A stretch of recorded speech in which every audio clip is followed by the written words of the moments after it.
एक मेरी जब मैं छोटी थी, तो मेरी एक फ्रेंड हुआ करती थी जो कि मुस्लिम थी और पढ़ाई में बहुत होशियार थी। मतलब शी वाज़ हमेशा टॉप ऑफ द क्लास और दिखने में भी बहुत सुंदर और हम लोग 12th ग्रेड तक साथ में थे। उसके पापा वाज़ काइंड ऑफ थोड़े से ही वाज़ लिबरल बट उसकी मॉम बहुत ही स्ट्रिक्ट हुआ करती थी और उसका 12th ग्रेड में बहुत अच्छे ग्रेड आए। तो 10th में भी उसके बहुत अच्छे ग्रेड आए। देन हिज डैड वो खुद पढ़ना चाहती थी, डॉक्टर बनना चाहती थी। पर मॉम ने उसको बनने नहीं दिया, तो उसने उसे पापा से बात करके somehow she went into science stream और उसने साइंस लिया। माँ की मर्जी नहीं थी वैसे, पर जब उसने 12th ग्रेड का दिया तब उसके इतने अच्छे ग्रेड आए थे हम सब में। जबकि उसकी माँ उसको पढ़ने नहीं देती थी, फिर भी उसके बहुत अच्छे ग्रेड आए और उसको बनना था डॉक्टर, तो वो ट्राई कर रही थी कि मेडिकल में ले, पर उसकी मम्मी की इच्छा ऐसी थी कि वो शी जस्ट गेट्स मैरिड और 12th ग्रेड के बाद तुरंत ही। तो सारी हमारी फ्रेंड्स की आंखें ऐसे खुली रह गई कि अभी तो तुम्हारी उम्र ही क्या है और तुम्हारे इतने अच्छे ग्रेड है, देन यू कैन बिकम तुम डॉक्टर बन सकती हो। पर उसकी मम्मी ने जिद किया, फिर उसको आयुर्वेदिक पढ़ने को दिया और फिर एवरी ईयर जितना वो पढ़ती गई आगे, वो उसको इतना परेशान करती गई उसकी मम्मी कि she couldn't finish her studies and after second year उसने सुसाइड कमिट कर लिया बेचारी ने।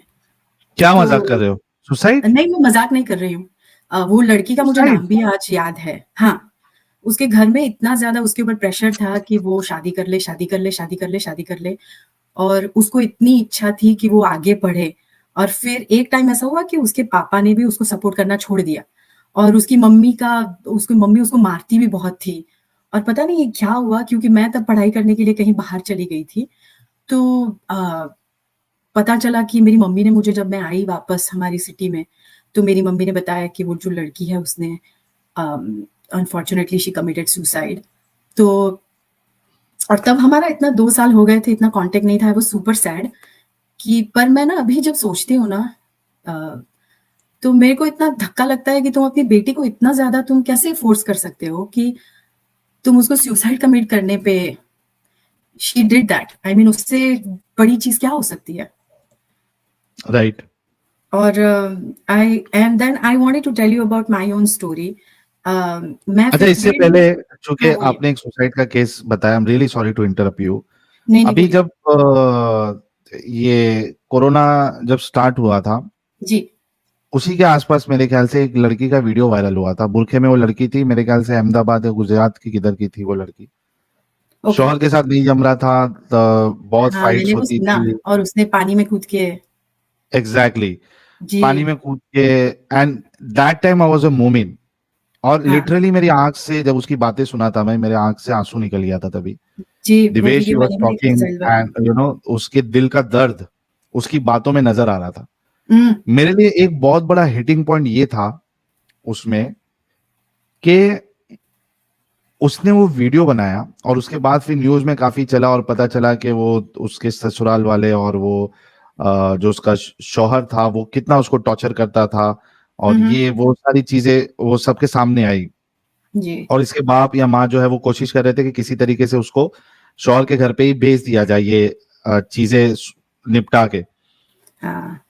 मेरे लिए सबसे बड़ा हिट तभी ये था, तभी मैं मोमिन था कि उस वक्त में उस लड़की ने जो सुसाइड किया, हालांकि सुसाइड करना कभी सही नहीं हो सकता, whatever may be the reason, you have हुँ, to be strong, you have to find some other way, but suicide is not the option, suicide is never a solution for everyone.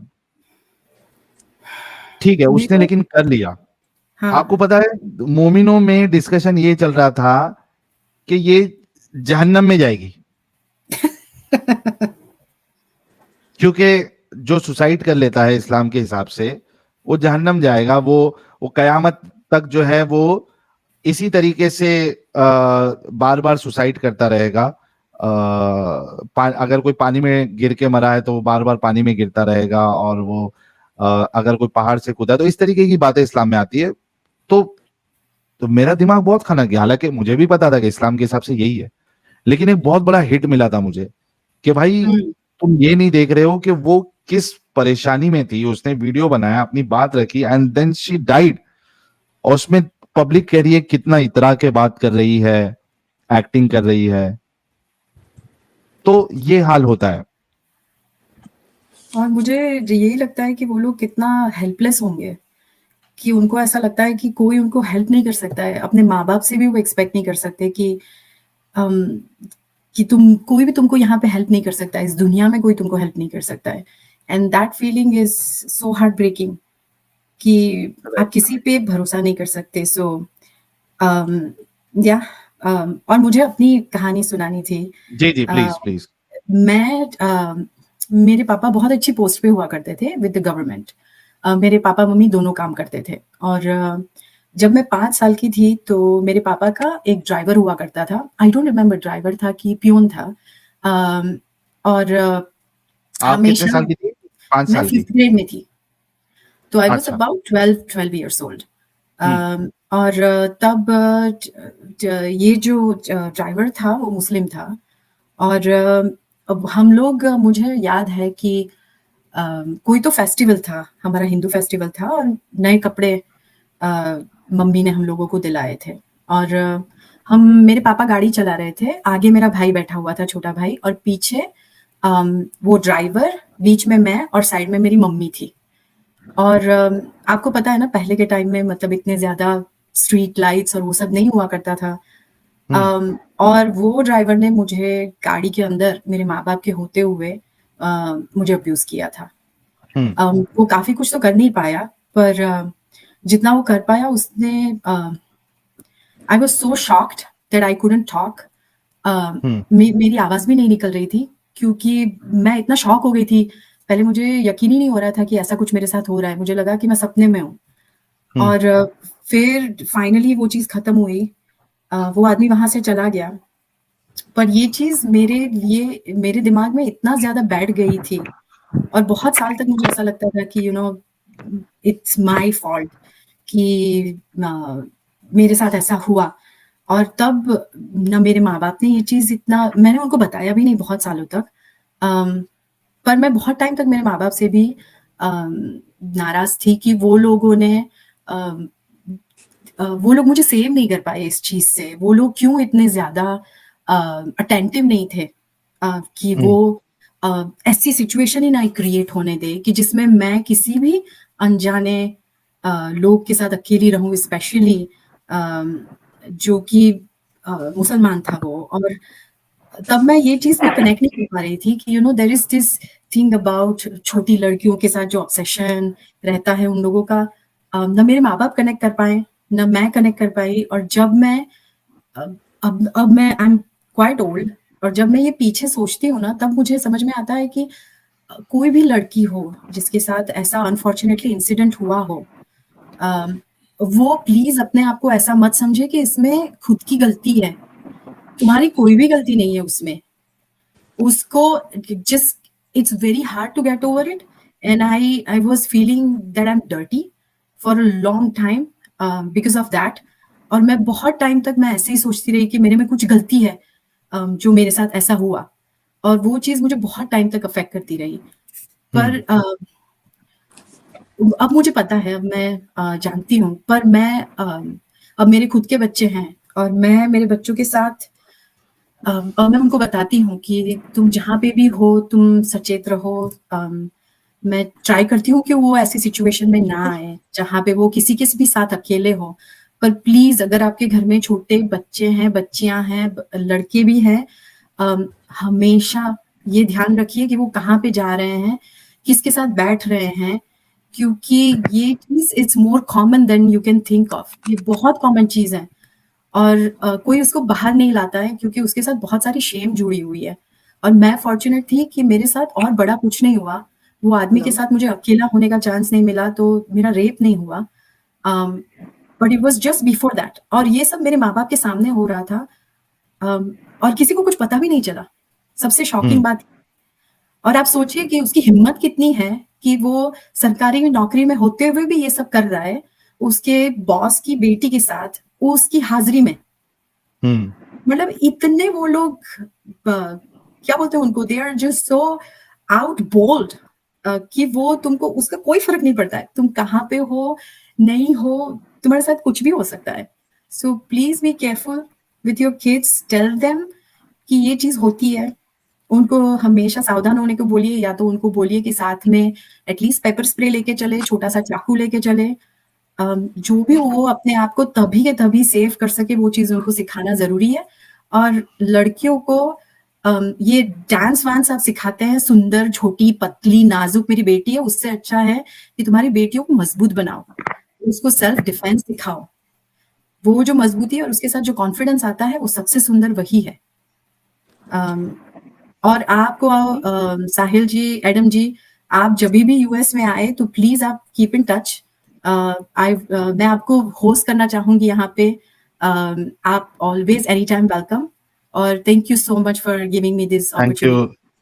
Thank you so very much, Big Space Ji, for inviting and wanting to be our host. Thank you so very much. और आपने काफी कुछ सहा है, तो we are really sorry for that. But ये चीज बहुत अच्छी है कि आपने दूसरे लोगों को इस बात से आगाह किया. और जितने लोग देख रहे हैं, सुन रहे हैं, भाई एक चीज आप लोग हमेशा ध्यान में रखिए, जितनी गर्ल्स लेडीज सुन रही हैं, please keep a paper spray always with you. Always. ये मत बहाने बनाओ, नहीं मैं तो मैं वैसी सिचुएशन में नहीं आती, I don't travel alone, I don't do this and that, I don't meet such people, this that. भाई हाथ जोड़ के रिक्वेस्ट है, वो सब ठीक है, लेकिन उसके बावजूद एक पेपर स्प्रे अपने पर्स में अपने साथ हमेशा रखिए. बिकॉज यू नेवर नो कि आप, see life is very uncertain. You never know कि आप कौन सी सिचुएशन में आ जाए. तो वो सब छोड़ दो, कल जाके अमेजोन पे मिलता है या जहां पे भी मिलता है, परचेस करो. और भाई जो भाई लोग सुन रहे हैं, जो बाप लोग सुन रहे हैं, अगर वो आपकी बेटी नहीं खरीद रही है तो एटलीस्ट आप लोग खरीद के उसको दो, ताकि वो पर्स में रखे. प्लीज ये इतनी बात मेरी जरूर माने. चलिए, बहुत शुक्रिया पिक स्पेस जी. जी साहिल जी, मैं स्टूडियो छोड़ रही हूँ और आप बहुत अच्छा काम कर रहे हैं. भगवान आपको और सफलता दे और आप सेफ रहिए.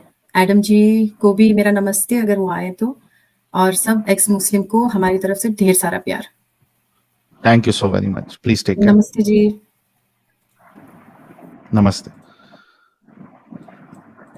Knowledge seeker young girl obsession is सुन्नत.